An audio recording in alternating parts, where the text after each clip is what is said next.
Hi guys, welcome back to our channel reveal GK. ना उस particular video में हम यहाँ पे कंटिन्यू करने वाले हैं 10th क्लास की इकोनॉमिक्स, और इस वीडियो में यहाँ पे डिस्कस करने वाले चैप्टर नंबर 2, जिसका यहाँ पे टॉपिक है sectors of the Indian economy. ठीक है, तो अभी हमने यहाँ पे ये जो टॉपिक है हमने ऑलरेडी यहाँ पे 9th क्लास की इकोनॉमिक्स में भी कंप्लीट किया था, पर आपको यहाँ पे अलग से सेपरेट एक चैप्टर दे रखा है, वहाँ पे हमने एक टॉपिक के अंदर कंप्लीट किया था। तो इसलिए मैंने आपको यहाँ पे बोला है कि 9th क्लास की इकोनॉमिक्स के वीडियो आप पहले देखो, उसके बाद आप यहाँ पे 10th क्लास पे आओ, क्योंकि आपके यहाँ पे जो चैप्टर्स है वो यहाँ पे लिंक्ड है 9th क्लास से भी। साथ ही साथ जैसे जैसे हम यहाँ पे चैप्टर कंप्लीट करेंगे तो आपके पिछले चैप्टर से भी यहाँ पे वो लिंक होते रहेंगे। ठीक है, तो इसलिए आप सीक्वेंस वाइज चलोगे तो आपके लिए यहाँ पे ज्यादा आसानी होगी। और वैसे भी सिर्फ 4 ही चैप्टर आपके यहाँ पे 9th क्लास में। उसके बाद मैंने आपको एक सेपरेट एक एक्स्ट्रा वीडियो बना के दिया था, जहाँ पे हमने रिवाइज किया था कंप्लीट 9th क्लास को एमसीक्यूज करके और पीवाईक्यूज करके। तो यहाँ पे सारे वीडियोस मैंने एक ही प्लेलिस्ट में डाल रखे हैं, जहाँ पे हम उस प्लेलिस्ट में क्लास 9 से लेके क्लास 12 की इकोनॉमिक्स को कंप्लीट करेंगे। ठीक है, तो अभी हम यहाँ पे 10th क्लास के चैप्टर नंबर 2 पे कर चलते हैं हम लोग यहाँ पे। तो शुरू करने से पहले अगर आप पहली बार चैनल पे आए तो प्लीज सब्सक्राइब कर देना।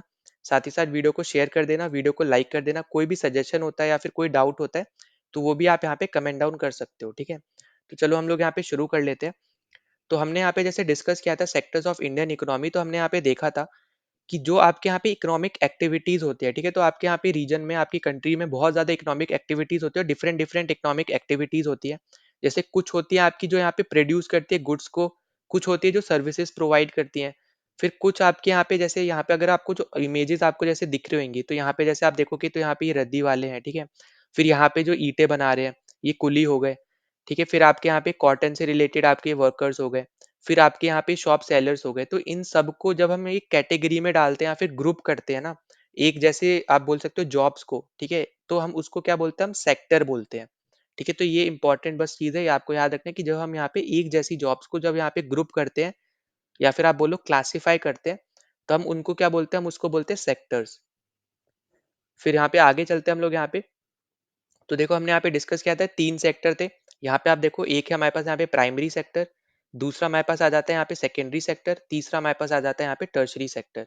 और मैंने आपको 9th क्लास में भी बताया था कि प्राइमरी सेक्टर में वो सारी चीजें आती हैं जो नेचुरली हमें देखने को मिलती हैं। ठीक है, अब जैसे अगर आप देखो तो यहाँ पे आपको माइनिंग भी इसी के अंदर देखने को मिलता है, इसमें इसलिए आपको यहाँ पे डायग्राम दे रखा है यहाँ पे कोल का। ठीक है, फिर डेयरी प्रोडक्ट्स भी आपको यहाँ पे प्राइमरी सेक्टर में देखने को मिलते हैं। एग्रीकल्चर से रिलेटेड जितनी चीजें हैं, फिशिंग हो गई, तो ये सब कहाँ देखने को मिलेगी, ये सब आपको यहाँ पे देखने को मिलती है प्राइमरी सेक्टर में। ठीक है, और यहाँ पे आप प्रोड्यूस क्या करते हो, नेचुरल गुड्स को प्रोड्यूस करते हो। ठीक है, जैसे यहाँ पे एग्जांपल के तौर पे अगर आप देखो माइनिंग के थ्रू आप यहाँ पे क्या प्रोड्यूस कर रहे हो, कोल प्रोड्यूस कर रहे हो, जो कि एक नेचुरल गुड है जो आपका पहले से ही यहाँ पे प्रेजेंट था। ठीक है, फिर वहीं पे अगर हम बात करते हैं यहाँ पे सेकेंडरी सेक्टर की, तो सेकेंडरी सेक्टर आपका जिसको हम लोग बोलते हैं इंडस्ट्रियल सेक्टर।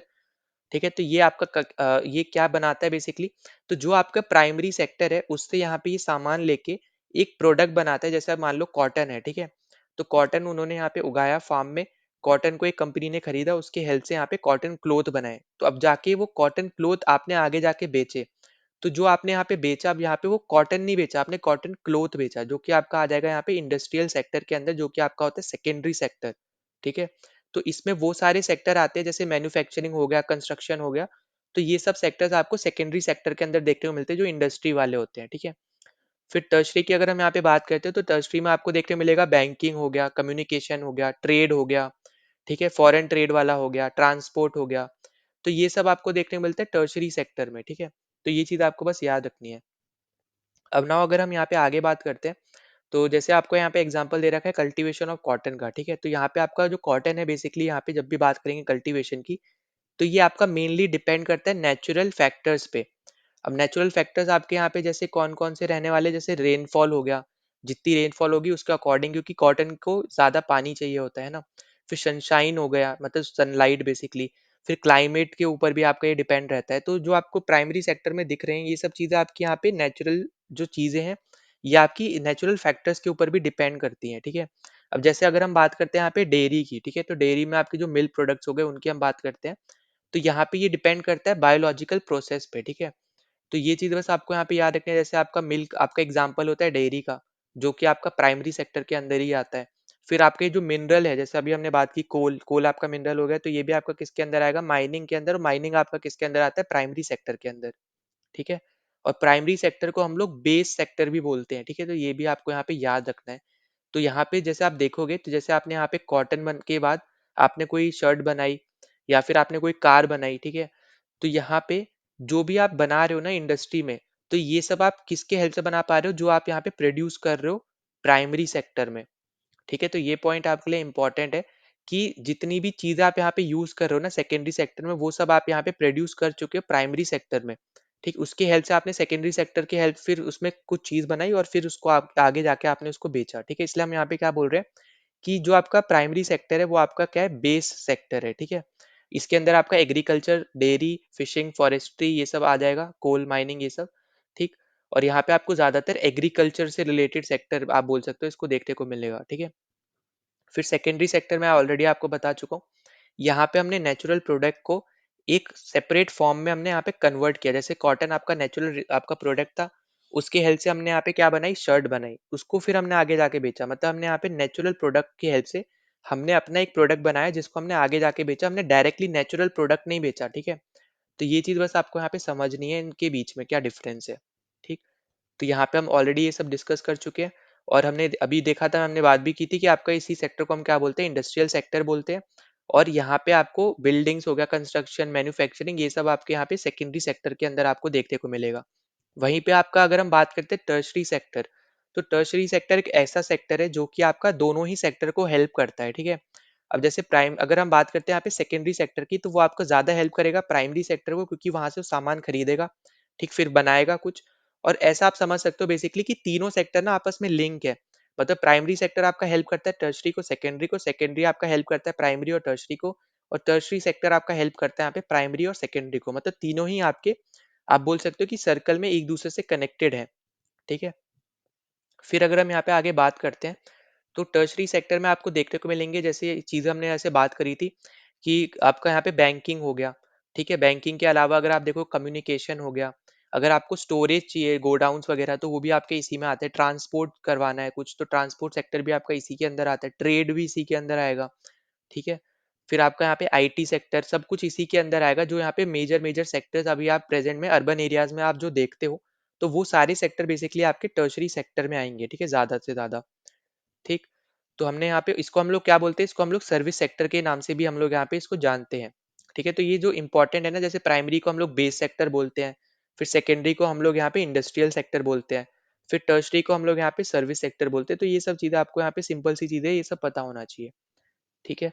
फिर सर्विस सेक्टर में ही आपका यहाँ पे जैसे आप सर्विस अब कौन-कौन सी सर्विस होती है अगर हम इसमें बात करते हैं, तो जैसे अगर मान लो आपके घर में वाई-फाई है, तो बेसिकली जो कंपनी यहाँ पे ये सर्विस ही है ना, जो कंपनी आपको प्रोवाइड कर रही है। तो बेसिकली यहाँ पे जो आप वाई-फाई या राउटर जो भी आप यहाँ पे यूज़ कर रहे हो, तो वो एक टाइप से यहाँ पे उस कंपनी की सर्विस है, ठीक है? जैसे यहाँ पे इंटरनेट कैफ़े है, वो आपका क्या एक सर्विस है। एटीएम आप यहाँ पे यूज़ करते हो, तो एटीएम भी आपका बैंक का सर्विस है। ठीक है? कॉल सेंटर्स आपकी सर्विस है, ठीक है? अगर आपको कोई यहाँ पे कोई इंक्वायरी होती है, कुछ होता है, तो आप कॉल सेंटर्स पे बात करते हो ना, तो वो भी क्या आपके यहाँ पे एक वो सर्विस है जो यहाँ पे वो ऑर्गेनाइजेशन प्रोवाइड कर रही है, ठीक है? हमने यहाँ पे ये सब डिस्कस कर लिया। फिर आगे चलते हैं हम लोग यहाँ पे नेक्स्ट पे। तो नेक्स्ट अपने पास यहाँ पे आ जाता है कंपेयरिंग द थ्री सेक्टर्स, ठीक है? अब कंपेयर करने की यहाँ पे बात हो रही है। तो जब भी हम यहाँ पे इकोनॉमी के अकॉर्डिंग बात करेंगे ना, तो यहाँ पे आपको देखो क्या दे रखा है कि in an economy there could be one or more sector which are dominant in terms of total production and employment while other sectors are relatively small in size. अब देखो यहाँ पे क्या बात की जा रही है कि अगर हम यहाँ पे इकोनॉमी के हिसाब से अगर आप देखते हैं, तो हमने देखा कि तीन सेक्टर है हमारे पास। तो इकोनॉमी के हिसाब से ऐसा भी हो सकता है कि यहाँ पे एक या दो सेक्टर आपकी ज्यादा डोमिनेंट है, मतलब ज्यादा आपकी यहाँ पे इनकम जनरेट करके दे रहे हैं एज कम्पेयर टू बाकी के सेक्टर से, ठीक है? अगर आपका एक सेक्टर ऐसा है जो बहुत ज़्यादा अच्छा परफॉर्म कर रहा है बाकी 2 से, तो ये आपको कहाँ देखने को मिलेगा? ये आपको बेसिकली इकोनॉमी में देखने को मिलेगा, ठीक है? तो यहाँ पे बस यही चीज़ आपसे बस बोली जा रही है। अब जैसे अगर हम आगे बात करते हैं यहाँ पे, तो आगे आपको यहाँ पे क्या दे रखा है यहाँ पे, तो जो अगर हम कभी भी बात करेंगे ना, जैसे वैल्यू ऑफ गुड्स की अगर हम बात करते हैं या फिर सर्विसेज की बात करते हैं, तो हम हमेशा ना फाइनल प्रोडक्ट की बात करेंगे, ठीक है? ये आपको यहाँ पे याद रखना है कि जब भी हम यहाँ पे वैल्यू की बात करेंगे, ठीक है? यहाँ पे मैं पहले लिख ही दे रहा हूँ। तो जब भी हम यहाँ पे वैल्यू की बात करेंगे या फिर गुड्स मतलब वैल्यू ऑफ सर्विसेज या वैल्यू ऑफ गुड्स की बात जब भी हम करेंगे, तो हम हमेशा यहाँ पे फाइनल जो हमें यहाँ पे प्रोडक्ट मिल रहा है उसके बारे में बात करेंगे, ठीक है? अब जैसे अगर एग्जाम्पल के तौर पे आपको यहाँ पे समझा भी रखा है। अब जैसे आप मान के चलो यहाँ पे कि आपके पास एग्जांपल है कि आपने 10,000 केजी ऑफ व्हीट है, यहाँ पे वो सोल्ड किया 8 किलो पर केजी में, ठीक है? मतलब ₹8 पर केजी में। मतलब यहाँ पे आपके पास 80,000 रुपए आ गए, है ना? फिर उसके बाद आपको यहाँ पे क्या दे रखा है कि आपने यहाँ पे फिर कोकोनट सेल किया, यहाँ पे 5,000 कोकोनट सेल किए 10 रुपए में, जो जिससे आपके यहाँ पे इनकम आ गई 50,000। ठीक है। तो यहाँ पे हमें क्या पता चल रहा है, ये बेसिकली हमें यहाँ पे वैल्यू पता चल रही है, ठीक है, गुड्स और सर्विसेज की। पर यहाँ पे आपको जो इंपॉर्टेंट चीज जो आपको यहाँ पे पता चलनी चाहिए वो है आपके यहाँ पे नीचे वाली, ठीक है, जिसको मतलब आप समझ सकते हो मेन जो है वो है आपका यहाँ पे नीचे वाला, कि हम जब भी बात करते हैं यहाँ पे वैल्यूज ऑफ गुड्स और वैल्यूज ऑफ सर्विसेज की, तो हम हमेशा फाइनल प्रोडक्ट की बात करते हैं। इसका कहने का मतलब क्या है, अब जैसे मान के चलो यहाँ पे कोई फार्मर है, ठीक है, उसने यहाँ पे अपना वीट जो उन्होंने ग्रो किया वो उन्होंने आगे जाके एक मिल को बेचा, ठीक है। तो यहाँ पे सबसे पहले यहाँ पे आप देखो मैंने 1 2 3 लगा रखा है, तो 1 में क्या हुआ कि एक फार्मर है, उसने यहाँ पे अपना जो उन्होंने वीट उगाया था उन्होंने आगे जाके मिल को बेचा 8 रुपए 8 रुपए पर केजी पे, ठीक है। फिर यहाँ पे जो मिल है उसने यहाँ पे उस पे प्रोसेस किया और उसने फिर आगे जाके उसको फ्लोर में कन्वर्ट किया और उसने यहाँ पे आगे फिर बिस्किट कंपनी को 10 रुपए पर केजी में बेचा, ठीक है। तो ये अपना हो गया सेकंड। पहले में क्या हुआ, फार्मर ने मिल को बेचा, फिर मिल ने प्रोसेस करा उसको और फिर आगे जाके बिस्किट कंपनी को बेचा। फिर उसके बाद थर्ड में क्या हुआ कि बिस्किट कंपनी ने उस फ्लोर का यहाँ पे यूज किया, उससे यहाँ पे 3 पैकेट बनाए बिस्किट के और उसने यहाँ पे 15 रुपए पर, आपका बोलो पर पैकेट आपने यहाँ पे उसको बेचा, ठीक है। तो अब यहाँ पे जो फाइनल गुड है ना वो आपका बिस्किट के वो पैकेट्स है, ठीक है, मतलब बिस्किट है बेसिकली जो फाइनल गुड है। अब यहाँ पे उस फार्मर ने यहाँ पे मिल में बेचा, मिल ने उसको बिस्किट वाली कंपनी में बेचा, ये सब अब हम काउंट नहीं करेंगे क्योंकि वो ऑलरेडी यहाँ पे उसमें काउंट होते हुए ही आ रहे हैं। तभी आप अगर देखो तो पहले फार्मर ने 8 रुपए में ही बेचा था, है ना, पर केजी में, पर वहीं पे मिल ने उसको 10 में बेचा, मतलब यहाँ पे उन्होंने वो 8 रुपए से उसने क्या कर दिया, 10 कर दिया। फिर उसके बाद जब उसने यहाँ पे बिस्किट कंपनी को बेचा और बिस्किट कंपनी ने बिस्किट बना दिया, उसके बाद उन्होंने ये बिस्किट के पैकेट कितने में बेचे, उन्होंने 15 रुपए में बेचे। मतलब अगर आप देखोगे तो जो आपका फाइनल प्रोडक्ट है वो पहले से ही उन दोनों प्रोसेस को ऐड करते हुए ही आ रहा है ना। मतलब अगर आप ध्यान से सुनो तो जो हमारा यहाँ पे फाइनल प्रोडक्ट है वो कौन सा हुआ, बिस्किट हुआ, और बिस्किट का रुपए कितने यहाँ पे 15 रुपए पर पैकेट, है ना। तो आप यहाँ पे अगर देखोगे तो फार्मर ने 8 रुपए में बेचा था पर केजी, मिल ने 10 रुपए में बेचा था पर केजी, और अभी यहाँ पे आपको 15 रुपए में पड़ रहा है। तो इसका ऑब्वियसली मतलब यहाँ पे यही बन गया कि यहाँ पे जो उन्होंने बेचा जितने में भी, तो वो अमाउंट भी यहाँ पे इसमें ऐड होके ही ये 15 रुपए बना है ना, वरना यहाँ पे ये 2 रुपए में बेच सकते थे, 3 रुपए में बेच सकते थे, है ना। तो ये चीज बस आपको समझनी है कि हम जब भी यहाँ पे वैल्यू ऑफ गुड्स या वैल्यू ऑफ सर्विसेज की बात करते हैं तो हम हमेशा यहाँ पे फाइनल प्रोडक्ट को हम लोग देखेंगे, ठीक है। तो ये चीज़ आपको यहाँ पे याद रखनी है और हमेशा याद रखना है कि आपको ना अब उसके बाद जब आपको ये पता चल गया आपके यहाँ फाइनल गुड क्या है, उसका वैल्यू क्या है, तो अब आप उसको तोड़ के आपको नहीं देखना है। क्योंकि अगर आप वापस से अगर तोड़ के ही देखोगे तो ऑब्वियस सी बात है वही सेम चीज़ आपको पता चलेगी कि 8 रुपए में उन्होंने इसको बेचा था, 10 रुपए में इन्होंने इनको बेचा था। तो वो चीज़ हमें यहाँ पे नहीं जाननी है, क्योंकि अगर आप वही जान रहे हो तो उससे उसका हमारे से मतलब नहीं है कि जब भी हम यहाँ पे बात करेंगे वैल्यू की, जब भी हम बात करेंगे तो अगर आप वो भी फाइंड आउट कर रहे हो तो उसका कोई सेंस नहीं बनता है वैल्यू फाइंड आउट करने का, ठीक है। तो ये पॉइंट आपके लिए यहाँ पे इंपॉर्टेंट है, इसको यहाँ पे स्टार मार्क कर लेना ये वाले पैराग्राफ को ही, ठीक है। आप खुद भी यहाँ पे पढ़ लेना, अगर कोई डाउट होता है तो कमेंट में जरूर लिख देना या फिर टेलीग्राम चैनल पे जरूर पूछ लेना, ठीक है। फिर आगे चलते हैं हम लोग यहाँ पे। फिर आगे आपको क्या दे रखा है यहाँ पे, तो आगे आपको दे रखा है यहाँ पे जीडीपी के बारे में बात की है, ग्रॉस डोमेस्टिक प्रोडक्ट, ठीक है। तो देखो आपके आगे इसमें आपको बेसिकली क्या दे रखा है कि sum of production in 3 sector gives what is called the gross domestic product, मतलब तीनों सेक्टर की यहाँ पे जो इनकम होगी ना, आप इस तरीके से समझ लो कि जो अभी आपका आपका यहाँ पे प्रोडक्शन होगा, तो उन सबको अगर हम सारे सेक्टर्स के हम यहाँ पे प्रोडक्शन को ऐड करते हैं तो बेसिकली हमारा उससे क्या निकलता है, हमारा यहाँ पे ग्रॉस डोमेस्टिक प्रोडक्ट हमारे यहाँ पे निकल के आता है, ठीक है। तो हम यहाँ पे प्रोडक्शन के अकॉर्डिंग बात कर रहे हैं, ठीक है।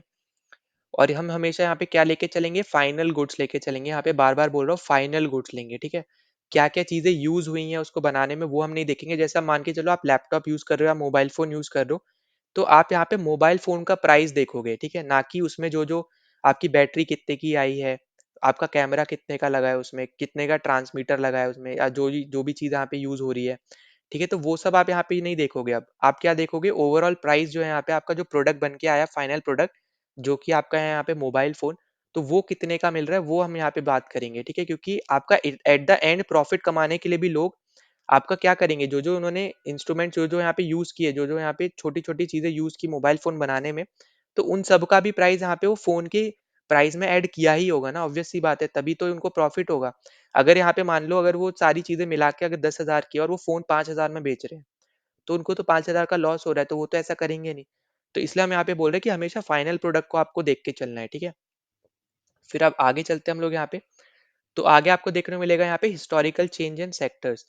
तो अगर आपको यहाँ पे जैसे पता हो कि प्राइमरी सेक्टर की जब भी हम बात करते हैं ना हिस्ट्री से अकॉर्डिंग, तो हिस्ट्री में अगर हम देखते हैं तो हिस्ट्री मतलब पुराने सालों में अगर हम देखेंगे, तो प्राइमरी सेक्टर में आपको सबसे ज़्यादा एम्प्लॉयमेंट देखने को मिलती है, सबसे ज़्यादा लोग आपको उसी सेक्टर में आपको देखने को मिलते हैं।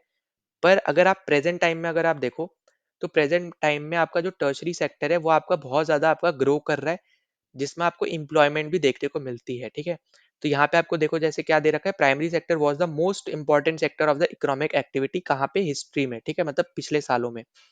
फिर आगे आपको क्या दे रखा है, most of the goods produced were natural products from the primary sector and most people were also employed in this sector, जैसा मैं अभी मैंने आपको यहाँ पे यही चीज़ बताई है। फिर आगे आपको दे रखा है कि those people who had earlier worked on farm now begin to work in factories in large number. अब यहाँ पे ये बात हो रही है प्रेजेंट टाइम की, कि जहाँ पे लोग आपके खेतों में काम कर रहे थे, अब जाके अब यहाँ पे वो टर्शरी सेक्टर जो है यहाँ पे, अब वो फैक्ट्रीज में या फिर सेकेंडरी सेक्टर में या फिर टर्शरी सेक्टर में अब यहाँ पे वो काम करने लग गए, ठीक है? और क्योंकि यहाँ पे उनको ठीक ठाक सैलरी मिल रही थी, रेगुलर वर्क मिल रहा था, तो ये भी आपका एक रीजन है। ठीक, तो यहाँ पे ये सब चीजें आपको यहाँ पे पता होना चाहिए। फिर नाउ अगर हम आगे बात करते हैं, तो जब भी हम यहाँ पे बात करते हैं ना डेवलप्ड कंट्रीज की, तो डेवलप्ड कंट्रीज में आप हमेशा देखोगे कि जो आपका ना सर्विस सेक्टर है, मतलब जो आपका यहाँ पे जो आपका टर्शरी सेक्टर है जिसको हम लोग सर्विस सेक्टर बोल रहे हैं, तो वो आपका सबसे ज्यादा इंपॉर्टेंट होता है बाकी दोनों सेक्टर से, ठीक है? आप कहीं पे भी ये चीज ट्राई कर सकते हो, देख सकते हो। अगर आप जैसे मान लो आप कोई अर्बन एरिया में ही देख लो, ठीक है, इंडिया में ही अगर आप कोई अर्बन एरियाज देखते हो, अर्बन सिटी देखते हो, तो उसमें ही आपको देखने को मिल जाएगा कि जो आपका सर्विस सेक्टर है, जो टर्शरी सेक्टर है, जिसमें बैंकिंग आ गया, फिर कम्युनिकेशन आ गया, ठीक है, ट्रेडिंग आ गया, तो ये सब जो सेक्टर्स में जितनी चीजें आ रही है, ट्रांसपोर्ट वगैरह, तो ये जो सेक्टर है आपका सबसे ज्यादा इंपॉर्टेंट सेक्टर है इन terms of total production develop countries में या फिर अर्बन सिटी में, इंडिया में भी, ठीक है? तो यही चीज आपको यहाँ पे बताई जा रही है।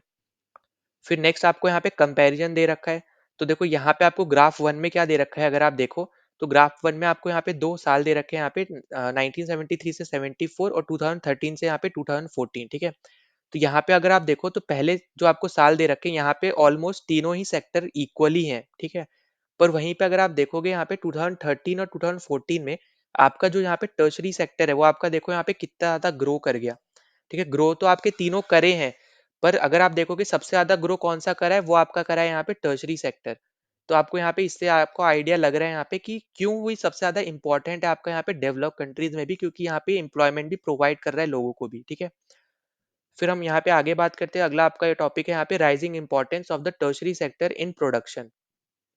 तो अगर आप यहाँ पे देखोगे, तो हमने जैसी बात की यहाँ पे डेवलपमेंट, जो डेवलप कंट्रीज है वहाँ पे सबसे ज्यादा इंपॉर्टेंट आपका सेक्टर कौन सा है? टर्शरी सेक्टर है, ठीक है? और यहाँ पे यही सेम चीज बार बार यहाँ पे रिपीट हो रही है, और यहाँ पे इसने रिप्लेस किसको किया है? यहाँ पे प्राइमरी सेक्टर को रिप्लेस किया है, ठीक। अब इसमें आपको यहाँ पे कौन कौन सी फैसिलिटीज देखने को मिलती है, तो अगर आप यहाँ पे देखो कि क्यों अर्बन सिटी में टर्शरी सेक्टर इंपॉर्टेंट है, क्यों सबसे ज्यादा आपका यहाँ पे बोल सकते हो इंपॉर्टेंट रखता है, वो इसलिए रखता है क्योंकि अर्बन सिटीज में आपको बैंकिंग सबसे ज्यादा देखने को मिलते हैं, बैंक्स वगैरह, हॉस्पिटल सबसे ज्यादा देखने को मिलते हैं, पुलिस स्टेशन देखने को मिलेंगे, ठीक है, म्यूनसिपल कॉर्पोरेशन हो गए, डिफेंस हो गया, ट्रांसपोर्ट हो गए, सब कुछ आपको यहाँ पे देखने को मिलता है, और गवर्नमेंट भी यहाँ पे ये सब फैसिलिटीज प्रोवाइड करती है। तो इसकी वजह से भी यहाँ पे इन सब सर्विसेज की वजह से भी हम लोग यहाँ पे ये बोल सकते हैं कि सर्विस सेक्टर आपका यहाँ पे अर्बन सिटी में आपको ज्यादा अच्छे से देखने को मिलता है। ये आपका है फर्स्ट पॉइंट, ठीक है? दूसरा आपका यहाँ पे है दे रखा है, यहाँ पे जैसे दे रखा है कि development of agriculture and industry leads to the development of services. मतलब यहाँ पे कहने का क्या है कि जो आपका यहाँ पे जो प्राइमरी सेक्टर और टर्शरी सेकेंडरी सेक्टर था, उसकी जितनी ज्यादा डेवलपमेंट हुई, उसके हेल्प से ही यहाँ पे टर्शरी सेक्टर भी ग्रो किया। अभी जैसे मैंने आपको ऑलरेडी बताया कि तीनों सेक्टर आपस में आपके आपस में यहाँ पे सबसे कनेक्टेड है। तो ऑब्वियस सी बात है, जब टर्शरी सेक्टर की बात हो रही है, तो यहाँ पे प्राइमरी और सेकेंडरी सेक्टर ने भी यहाँ पे टर्शरी सेक्टर को बूस्ट दिया होगा। अभी यहाँ से कैसे बूस्ट दिया होगा, जैसे मान लो आपका ट्रांसपोर्ट का बिजनेस है, ठीक है? अब यहाँ पे कोई कंपनी है, उसने यहाँ पे कुछ ग्रो किया है, और उन्होंने यहाँ पे मतलब आगे जाके उसने पहले बेचा उस एक कंपनी को जिसने यहाँ पे, जैसे आपने कॉटन ग्रो किया, हम एग्जांपल वही लेते हैं, कॉटन की हेल्प से यहाँ पे कॉटन क्लोथ बनाए एक कंपनी ने, अब उसको यहाँ पे आगे जाके बेचना है, तो अब वो यहाँ पे ट्रांसपोर्ट सेक्टर का ही हेल्प लेगा, ठीक है ना? तो ये ऑब्वियस सी बात है, इसके थ्रू यहाँ पे क्या हो रहा है कि टर्शरी सेक्टर को बूस्ट मिल रहा है। तो इसलिए यहाँ पे बोला जा रहा है कि अगर आप यहाँ पे पहले दो सेक्टर को देखोगे, तो अगर उन दोनों का यहाँ पे इंप्रूवमेंट हुआ है, तो आपका टर्शरी सेक्टर का भी यहाँ पे इंप्रूवमेंट हुआ है। फिर थर्ड आपका यहाँ पे आ जाता है इनकम, कि यहाँ पे जो आपकी इनकम होती है आपकी टर्शरी सेक्टर में अच्छी होती है एज कम्पेयर टू प्राइमरी और सेकेंडरी सेक्टर, ठीक है? बिग सिटीज की यहाँ पे बेसिकली बात हो रही है। फिर फोर्थ आपका यहाँ पे पॉइंट आ जाता है कि जो जो यहाँ पे नई सर्विसेज है, ठीक है, जैसे आपको यहाँ पे दे रखा है कि new services such as those based on information and communication technology have become more important and essential. मतलब यहाँ पे अगर आप आईटी सर्विसेज देखो तो वो आपकी प्रेजेंट टाइम में सबसे ज्यादा इंपॉर्टेंट सर्विसेज है, ठीक है। जैसे इंटरनेट की अगर हम बात करते हैं तो इंटरनेट भी आप इसमें ही ले सकते हो। तो यहाँ पे सबसे ज्यादा इंटरनेट सबसे ज्यादा जरूरी है, तो इससे भी आप यहाँ पे समझ सकते हो, ठीक है। तो ये सब आपके यहाँ पे पॉइंट्स थे कंपैरिजन में। फिर हम यहाँ पे आगे बात करते हैं, यहाँ पे आगे तो आगे आपको देखने को मिलेगा कि not all the services sector is growing equally well. मतलब यहाँ पे जैसे आपको यहाँ पे ऊपर ही दिखाया था कि हर एक सर्विस सेक्टर आपका इक्वल ग्रो नहीं कर रहा है, आपका टर्शरी सेक्टर सबसे ज्यादा ग्रो कर रहा है, ठीक है। तो यही सेम चीज आपको यहाँ पे बोली जा रही है। फिर आगे आप अगर हम अगले टॉपिक पे चलते हैं, आगे आपसे बोला जा रहा है कि where are the most of the people employed. तो अभी भी अगर आप देखो यहाँ पे ग्राफ पे, तो एम्प्लॉय के हिसाब से अगर आप देखते हो तो अभी भी प्राइमरी सेक्टर में ही सबसे ज्यादा एम्प्लॉयमेंट आपको यहाँ पे देखने को मिलता है। और इसका सबसे बड़ा रीजन आप ये भी समझ सकते हो कि यहाँ पे आपको देखने को मिलेंगे थोड़े अनएजुकेटेड लोग, मतलब जो ज्यादा यहाँ पे स्कूल वगैरह में नहीं गए हैं, ठीक है। साथ ही साथ जो यहाँ पे बाहर जाना ट्रेवल करना पसंद नहीं करते, मतलब वो अपने घर के पास में ही जो यहाँ पे उनकी खुद की जो जगह है, यहाँ पे खुद के जो फार्म है उसमें ही यहाँ पे वो काम करना चाहते हैं, ठीक है। तो एक दूसरा रीजन ये भी बन सकता है।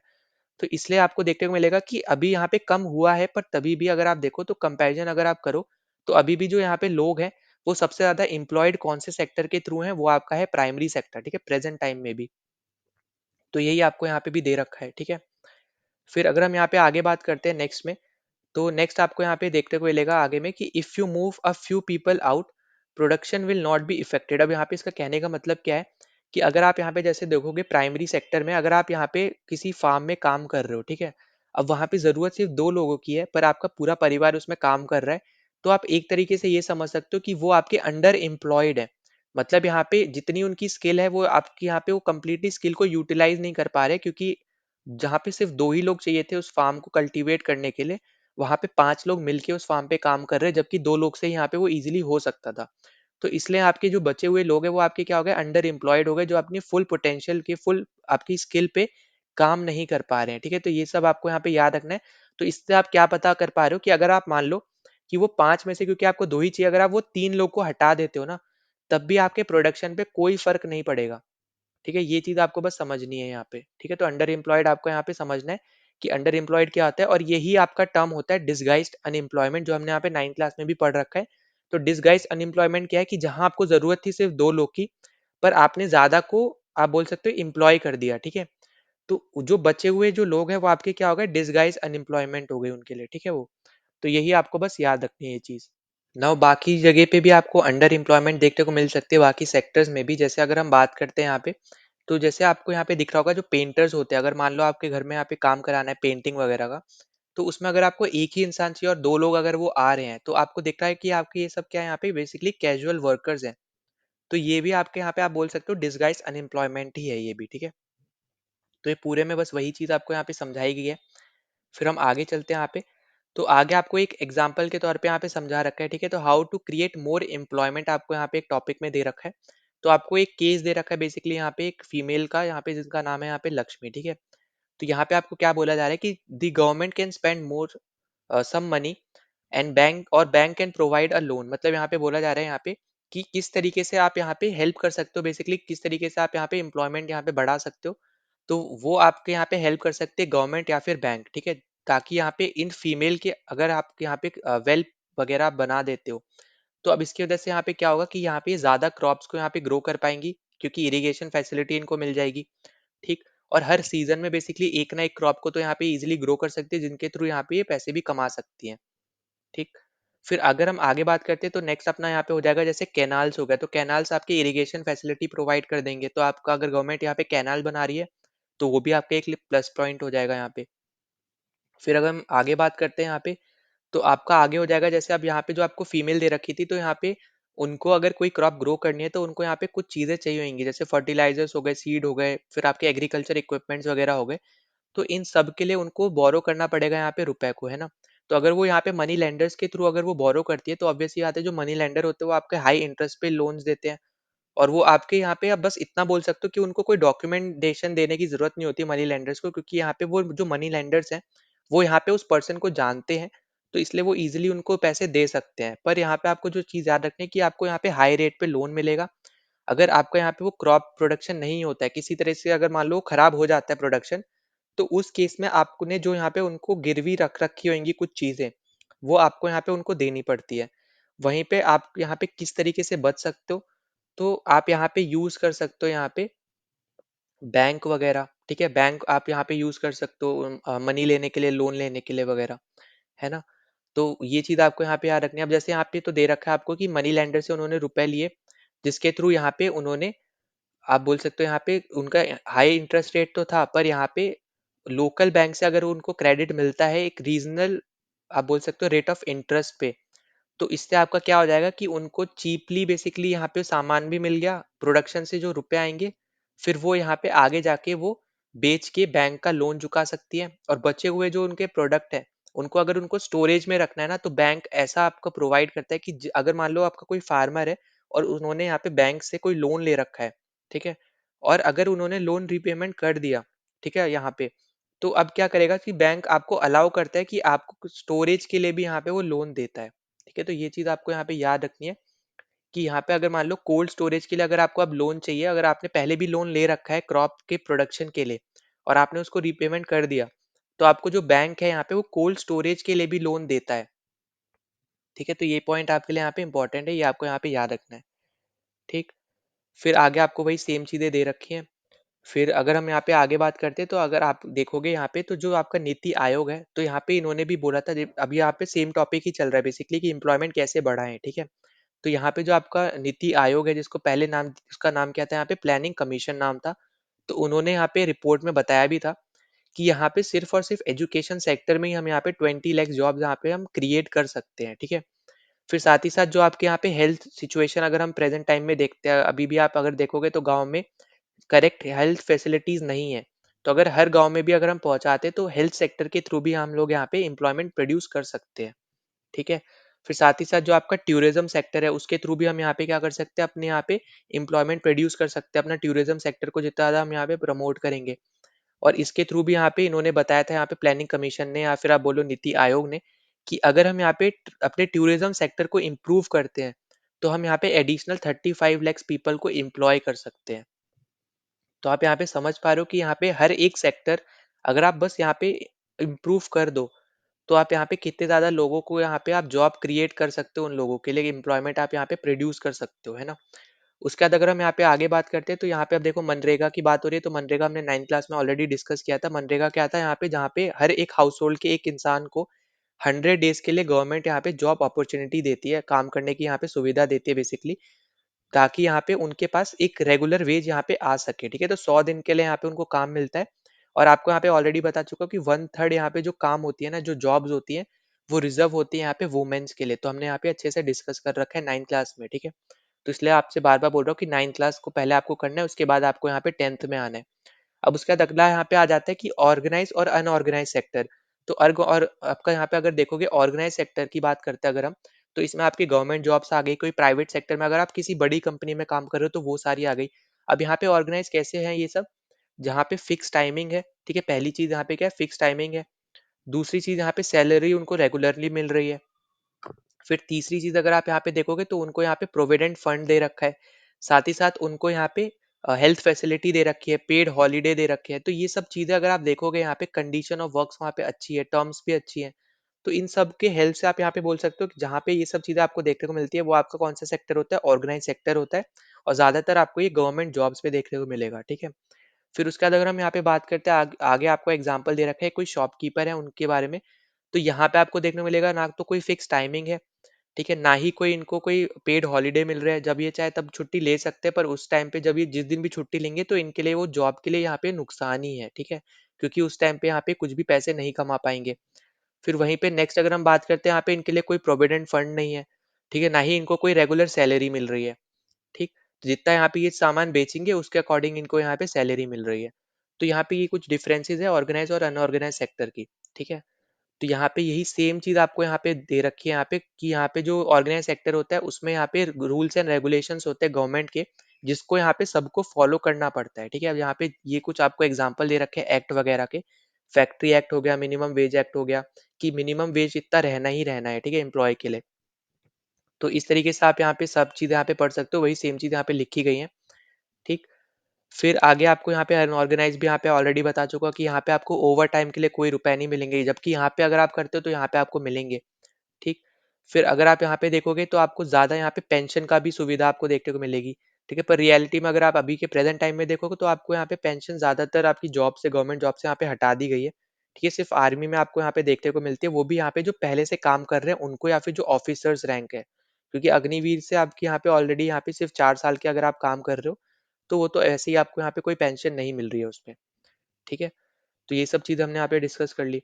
फिर नेक्स्ट पे हम लोग चलते हैं। नेक्स्ट आपको दे रखा है कि how to protect workers in unorganise sector. अब अनऑर्गेनाइज सेक्टर क्योंकि इतना ज़्यादा अनऑर्गेनाइज्ड अभी यहाँ पे हमने देखा, तो हम इनको वर्कर्स को कैसे हम यहाँ पे प्रोटेक्ट करें, ठीक है। तो यहाँ पे बेसिकली अगर हम यहाँ पे बात करेंगे तो यहाँ पे आपको क्या देखने को मिलता है कि यहाँ पे जो वर्कर्स है ना उनको कंपनीज या फैक्ट्रीज यहाँ पे एक्सप्लॉइट करती है, मतलब कम रुपए में उनसे ज्यादा काम करवाती है। और साथ ही साथ उनकी जॉब्स भी क्या होती है, सिक्योर नहीं होती, जॉब सिक्योरिटी उनको नहीं मिलती है, ना ही कोई उनको दूसरे टाइप के कोई बेनिफिट मिलते हैं, ठीक है। तो इसमें हमें यहाँ पे क्या देखने को मिलता है बेसिकली, कि जो आपका यहाँ पे अनऑर्गेनाइज सेक्टर है ना, ये आपको देखने को मिलेगा यहाँ पे लैंडलेस एग्रीकल्चर लेबर से भरा हुआ है, ठीक है। यहाँ पे अनऑर्गेनाइज सेक्टर में यही सब आपके यहाँ पे लेबर्स होते हैं बेसिकली, जो यहाँ पे काम करते हैं, या फिर जो आपके स्मॉल यहाँ पे फार्मर्स है, ठीक है, जिनके यहाँ छोटी सी जमीन है जहाँ पे वो खेती करते हैं, तो वो वाले लोग भी आपको बेसिकली आपको अनऑर्गेनाइज सेक्टर में काम करते हुए देखने को मिल जाएंगे, ठीक। फिर अगर हम यहाँ पे आगे बात करते हैं यहाँ पे, तो आगे आपको क्या दे रखा है कि in the urban areas unorganised sector comprises mainly of workers in small scale industry, casual workers in construction trade and transport. फिर उसके साथ साथ आपके स्ट्रीट वेंडर्स हो गए, हेड लोग वर्कर्स हो गए, गारमेंट मेकर्स हो गए, या फिर रैक पिकर्स हो गए, ठीक है। तो ये सब आपके यहाँ पे अनऑर्गेनाइज सेक्टर में होता है, और ये भी आपको देखने मिलेंगे अर्बन एरियाज में। और यहाँ पे ये पॉइंट आपको बस याद रख लेना कि यहाँ पे जितना देखा गया है कि शेड्यूल कास्ट, शेड्यूल ट्राइब और बैकवर्ड कम्युनिटीज ही ज्यादातर आपको अनऑर्गेनाइज सेक्टर्स में काम करती हुई दिखती है, ठीक है। फिर हम आगे चल लेते हैं। आगे आपको क्या दे रखा है कि sectors in terms of ownership, public and private sector, ठीक है। अब यहाँ पे ओनरशिप के अकॉर्डिंग सेक्टर्स को दो टाइप में डिवाइड कर रखा है, पब्लिक और प्राइवेट सेक्टर। तो अगर हम यहाँ पे बात करते हैं पब्लिक सेक्टर की, तो पब्लिक सेक्टर आपके वो सारे सेक्टर्स होते हैं जहाँ पे गवर्नमेंट आपके एसेट्स को ओन करती है, ठीक है। वहीं पे पब्लिक की जगह अगर हम बात करते हैं प्राइवेट सेक्टर की, तो प्राइवेट सेक्टर आपका ऐसा होता है जहाँ पे इंडिविजुअल या फिर कंपनी आपके एसेट्स को ओन करती है और आप उनके लिए यहाँ पे काम करते हो। अब जैसे पब्लिक सेक्टर की अगर हम बात करते हैं एग्जांपल के तौर पे, आपको जैसे दे रखा है यहाँ पे पोस्ट ऑफिस हो गया, रेलवेज हो गया, ये सब आपके एग्जांपल किसके, पब्लिक सेक्टर के। वहीं पे प्राइवेट सेक्टर के एग्जांपल कौन कौन से, जैसे टाटा कंपनी है, ठीक है, रिलायंस कंपनी है, तो उनकी यहाँ पे जो जो ब्रांच वगैरह है, ये सब आपके क्या है, आपके यहाँ पे प्राइवेट सेक्टर है, ठीक। अब उसके बाद आगे आपको यहाँ पे दे रखा है कि activities in the private sector are guided by the motive to earn profit. मतलब अगर हम बात करते हैं अब जब भी हम लोग यहाँ पे बात करेंगे प्राइवेट सेक्टर की, तो प्राइवेट सेक्टर में जो भी चीज हो रही है ना, उसका मेन आपका मोटिव होता है यहाँ पे कि उनको उस एक्टिविटीज से प्रॉफिट मिल जाए, ठीक है। वहीं पे अगर हम पब्लिक सेक्टर की बात करते हैं, तो पब्लिक सेक्टर का ये मोटिव नहीं होता है, यहाँ पे अकेला वही मोटिव नहीं होता, मोटिव तो प्रॉफिट लेना भी होता है, पर दूसरा यहाँ पे होता है कि ज्यादा से ज्यादा लोगों को यहाँ पे फायदा हो, ठीक है, ज्यादा से ज्यादा लोगों तक यहाँ पे वो स्कीम पहुंच पाए, उनको हेल्प हो पाए, ठीक है। तो उनका यहाँ पे पब्लिक सेक्टर का ये भी एक इम्पॉर्टेंट मोटिव होता है, ठीक है। तो ये दोनों आपको यहाँ पे डिफरेंस पता होना चाहिए। फिर हम आगे चलते हैं यहाँ पे। तो आगे आपको दे रखा है यहाँ पे कि several things needed by the society as whole, but which the private sector will not provide at a reasonable cost. मतलब यहाँ पे आप बोला जा रहा है कि कुछ ऐसी चीजें भी होती है जो यहाँ पे हर एक को चाहिए होती है, पर प्राइवेट सेक्टर उनको रीजनेबल कॉस्ट पे नहीं दे सकता है। जैसे अगर हम बात करते हैं यहाँ पे इंटरनेट की, तो आपको पता है कि जियो से आने से पहले यहाँ पे इंटरनेट कितना ज्यादा महंगा हुआ करता था, है ना। पर अभी जाके यहाँ पे जियो ने आप बोल सकते हो कि उसकी वजह से आपका इंटरनेट बहुत ज़्यादा कम हो चुका है। प्राइस के हिसाब से अगर आप देखोगे दूसरे कंट्री से कंपेयर करते हो, तो यहाँ पे इंडिया का सबसे लोएस्ट पे आपको देखने को मिलेगा इंटरनेट सर्विसेज का प्राइस, ठीक है। तो यहाँ पे कहने का मतलब यहाँ पे क्या है कि कुछ सर्विसेज आपकी ऐसी हैं जहाँ पे जो प्राइवेट सेक्टर है ना, वो भी आपकी यहाँ पे कोई मदद नहीं कर सकता है, क्योंकि वो उनकी कैपेसिटी से ही बाहर है। क्योंकि अगर आप मान के चलो जैसे इंटरनेट सर्विस है, ठीक है, अगर कोई नई कंपनी आती है, उसको यहाँ पे मान के चलो अभी प्रेजेंट टाइम में 100 रुपीज पर जीबी अगर मिल रहा है इंटरनेट, ठीक है। अगर आप उनको यहाँ पे हर एक इंसान को अब इंटरनेट चाहिए, 1.4 बिलियन पीपल है, हर एक को चाहिए, और हर एक को वो प्रोवाइड नहीं कर पाएंगे, क्योंकि उनके पास इतनी ज्यादा कैपेसिटी नहीं है, इतनी इनकम नहीं है उनकी कि वो हर एक को प्रोवाइड कर पाए। तो वो स्टार्ट तो छोटे छोटे से ही करेंगे। वहीं पे जो गवर्नमेंट है यहाँ पे वो ये काम कर सकती है, क्योंकि गवर्नमेंट यहाँ पे पॉलिसीज बना सकती है, इन सबको हेल्प कर सकती है यहाँ पे प्राइवेट सेक्टर कंपनीज को। ठीक है, तो यही सब चीजें आपकी यहाँ पे बोली जा रही हैं। ठीक। फिर आगे आपसे यहाँ पे क्या बोल रहा है कि अब जैसे यहाँ पे एग्जाम्पल के तौर पे लिया जा रहा है यहाँ पे, जैसे इलेक्ट्रिसिटी है, ठीक है। अब जैसे आप मान लो कि कोई प्राइवेट कंपनी है, वो इलेक्ट्रिसिटी प्रोड्यूस कर रही है, और अगर आप यहाँ पे उसकी इलेक्ट्रिसिटी डायरेक्टली कंज्यूम कर रहे हो अपने घर में, यहाँ पे आ रही है आपके उस पर्टिकुलर प्राइवेट कंपनी की इलेक्ट्रिसिटी, तो आप देखोगे कि जो आपका प्राइस होगा ना, वो आपका ज़्यादा होगा एज़ कम्पेयर टू अगर कोई गवर्नमेंट कंपनी की आप इलेक्ट्रिसिटी अपने घर पे ला रहे हो तो, है ना? मतलब आप खुद कंपेयर कर सकते हो कि मान लो आपके पास कोई एक सेम सेम सेक्टर के आपकी 2 कंपनीज़ है, एक है प्राइवेट और एक है गवर्नमेंट, तो आप दोनों के प्राइस को कंपेयर करोगे ना, तो आपको हमेशा देखने को मिलेगा कि जो यहाँ पे गवर्नमेंट कंपनी का यहाँ पे जो प्रोडक्ट का प्राइस है, वो आपका कम है as compare to private company के प्रोडक्ट के प्राइस से। तो यहाँ पे यही चीज़ को समझाने के लिए आपको यहाँ पे इलेक्ट्रिसिटी का एग्जांपल ले दिया। फिर आपको यहाँ पे देखो फूड सिक्योरिटी हमने 9th क्लास में करा था, ये चैप्टर का नाम है। फेयर प्राइस जो आपका था यहाँ पे राशन शॉप में, जो आप यहाँ पे पीडीएस जो अभी मैंने ऊपर बताया था। तो PDS basically public distribution system, जिसके थ्रू आप यहाँ पे सस्ते में आप यहाँ पे राशन को लोगों तक पहुँचाते हो। ठीक है, तो ये सब आपको यहाँ पे पता है ये। तो ये सेम काम आपका प्राइवेट कंपनीज नहीं कर सकती सस्ते में। ठीक है, तो ये चीज़ आपको यहाँ पे समझनी है। जैसे अगर हम रेलवेज की बात करते हैं, तो जैसे तेजस एक्सप्रेस है, आपने उसका प्राइस देखेंगे बहुत ज़्यादा है। वहीं पे अगर आप यहाँ पे नॉर्मल ट्रेन में अगर आप जाते हो, तो उसके आप प्राइस देखोगे अगर उसी पर्टिकुलर डेस्टिनेशन तक उस सोर्स से, तो आपको दिखेगा कि प्राइस आपके कम है, क्योंकि वो आपके इंडियन रेलवेज के अंदर आती है। वहीं पे आप अब यहाँ पे आप देखोगे कि धीरे धीरे रेलवेज भी प्राइवेटाइजेशन हो रहा है उसमें। ठीक है? तो ये सब चीज़ें आपको यहाँ पे पता चल रही है कि डिफरेंस आपको ईज़िली यहाँ पे पता चल रहा है, इसमें कुछ भी बड़ा नहीं है, समझने का कुछ भी नहीं है। ये सब आपको हर एक चीज़, हर एक लोगों को यहाँ पे पता ही होगा, ठीक है? कि प्राइवेट में अगर आप उसकी कोई क सर्विसेज़ यूज़ करते हो, ज़्यादा रुपए देने पड़ेंगे, वहीं पे अगर सेम आपकी कैटेगरी की एक कोई गवर्नमेंट कंपनी है, अगर आप उसकी सर्विस यूज़ करोगे, तो आपको कम रुपए देने पड़ेंगे। तो ये तो आपके नॉर्मल सी चीज़ है, उसमें आपको कुछ भी समझने वाला है नहीं, है ना?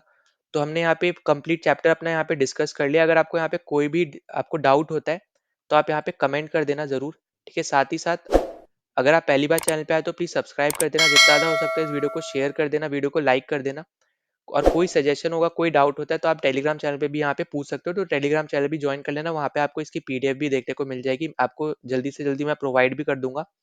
तो चलो मिलते हैं नेक्स्ट वीडियो में। जय हिंद।